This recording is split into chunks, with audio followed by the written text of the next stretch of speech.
डीबीटीच्या प्रश्नावर आदिवासी विद्यार्थी आक्रमक. 17 जूनच्या लाँग मार्चची तयारी सुरू.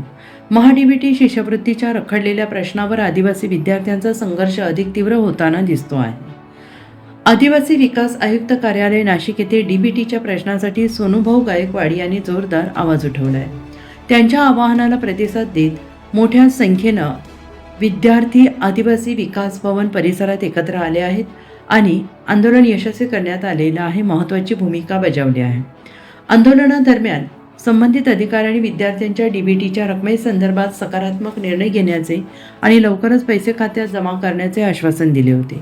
मात्र अद्यापही त्या आश्वासनाची पूर्तता झाली नसल्याचा आरोप विद्यार्थी आणि आंदोलनकर्त्यांकडून करण्यात येतो आहे. त्यामुळे विद्यार्थ्यांमध्ये संतापाची भावना निर्माण झाली असून विद्यार्थ्यांची किती दिवस फक्त आश्वासनाने बोळवण केली जाणार असा सवाल उपस्थित केला जातो आहे. या लढ्यात रावण ग्रुपचे पदाधिकारी, आदिवासी कन्या संगीताताई कडाळे, युवा पॅन्थरचे महाराष्ट्र राज्याध्यक्ष विनोदभाऊ भोसले तसेच विविध विद्यार्थी संघटनांचे पदाधिकारी एकत्र येऊन विद्यार्थ्यांना न्याय मिळवून देण्यासाठी प्रयत्न करताना दिसत आहेत. दरम्यान आदिवासी कन्या संगीताताई कडाळे यांनी स्पष्ट इशारा दिला आहे की हा डीबीटीचा प्रश्न तातडीनं सोडवला गेला नाही तर 17 जून रोजी नाशिक विभागीय आयुक्त कार्यालय ते मुंबई मंत्रालय असा पायी लाँग मार्च काढण्यात येईल. त्यासाठी तयारी सुरू करण्यात आलेली आहे. विद्यार्थ्यांच्या शिक्षणाशी संबंधित या गंभीर प्रश्नावर प्रशासनाने तातडीनं उपाययोजना करावी.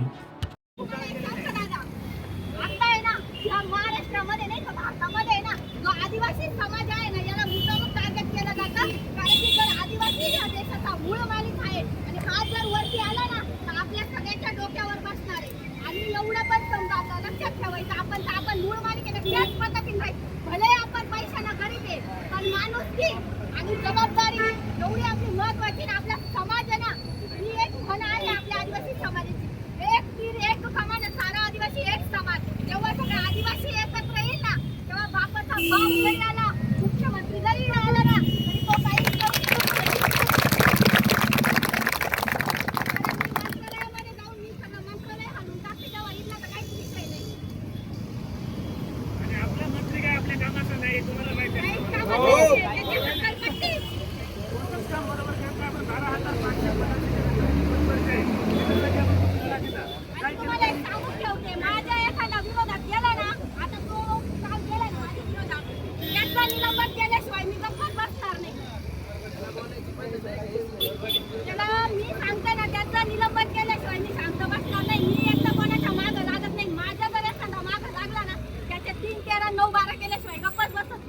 संगीता जाए तुम आगे बढ़ो, हम तुम्हारे साथ हैं. संगीता जाए तुम आगे बढ़ो, हम तुम्हारे साथ हैं. आपल्या हक्कासाठी आदिवासी विकास भवन हे आम्हाला म्हणत्या मोठ्या आवाजात बोलू नका. तुम्हाला मराठी भाषा कळत नाही का? अरे तुला भाड खाऊ कळतं ना, मराठी भाषा कळते ना, तू शिकव ना लोकांना मग व्यवस्थित. तू जर 2 प्रयत्नामध्ये नाही म्हणतो निघा बाहेर, तुझी कोणती पद्धत आहे? तू कोणत्या बेसवरती त्या खुर्चीवरती बसलेला आहे?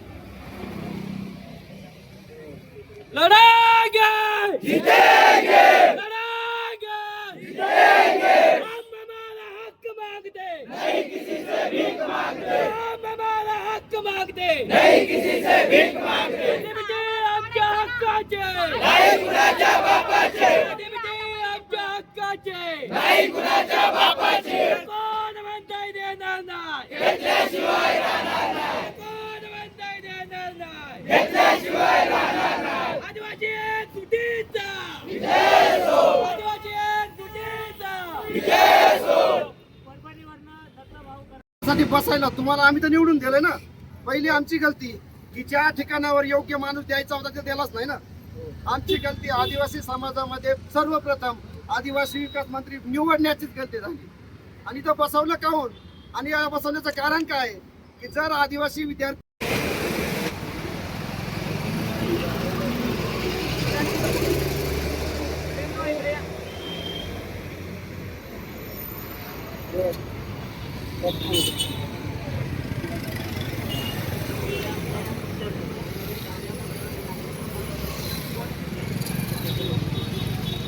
सर्व सर्वांना शिदारे घे. आता आपल्या आदिवासी वाघिणी म्हणून समजलं जातं. नाशिकचं ना पूर्णतः सर्व 2-4 स्पष्ट सांगतो नाव घेणार स्पष्ट सांगतो. हां आपल्याचे मी आता थोडं राजकारण नाही राजकारण वातावरण आहे आमच्या घरात म्हणून सांगतोय.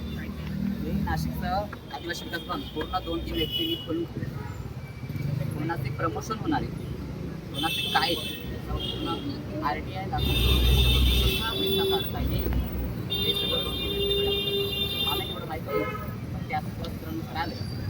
आणि आता सांगतो की मला की आदिवासी विकास भवन एका आदिवासी व्यक्तीने त्यावेळी मंत्री होता त्या आदिवासी विकास मंत्रीने आदिवासी विकास भवन बांधून दिलं.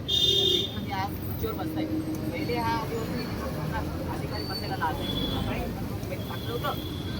दुसरा मुद्दा असा आहे आपण प्रत्येक वेळेस DPTच्या किंवा वचनच्या कार्यानुसार येते. आपल्या नाशिक जिल्ह्याचे नाशिक शहरातले पोलीस अधिकारी यांनी आपल्याला चांगल्या प्रकारचं सहकार्य केलं त्याबद्दल सगळ्या विद्यार्थ्यांच्या वतीने मी या ठिकाणचा संपूर्ण अधिकारी वर्ग असेल या संपूर्ण अधिकाऱ्यांचे या ठिकाणी विद्यार्थ्यांच्या वतीने आभार मानतो. आणि जे शांततामध्ये जे आपलं आंदोलन पार पडलं खरोखर पोलिसांनी खूप चांगल्या प्रकारचं सहकार्य या ठिकाणी आपल्या संपूर्ण विद्यार्थ्यांना या ठिकाणी सहकार्य केलं.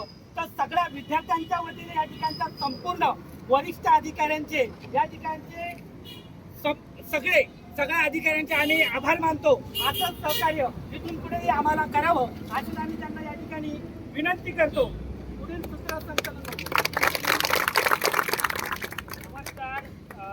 आज जे आपले पोलीस बांधव आहेत त्यांनी ज्या प्रकारे सहकार्य केले काही ठिकाणी तुम्ही बघत असाल कधी वेळ उद्रेक होतो पण आपले विद्यार्थ्यांनी पण कायद्याचा मान ठेवत कसल्याही प्रकारे त्याला त्रास दिला नाही. त्यांनी आपल्याला कसले त्रास दिला का देतील ते आपलेच बांधव आहेत. आपल्याबद्दलच कुठेतरी विद्यार्थ्यांपासून ते मोठे झालेले आहेत तरी सहकार्य केले आणि खरंच आज आमच्याकडे घेण्यासाठी खूप हात सुद्धा नाही पण आमचं जे प्रेम असेल कायद्याची प्रती ते आम्ही नक्कीच बांधवाला पुढे देऊ. आता पण देत आहोतच.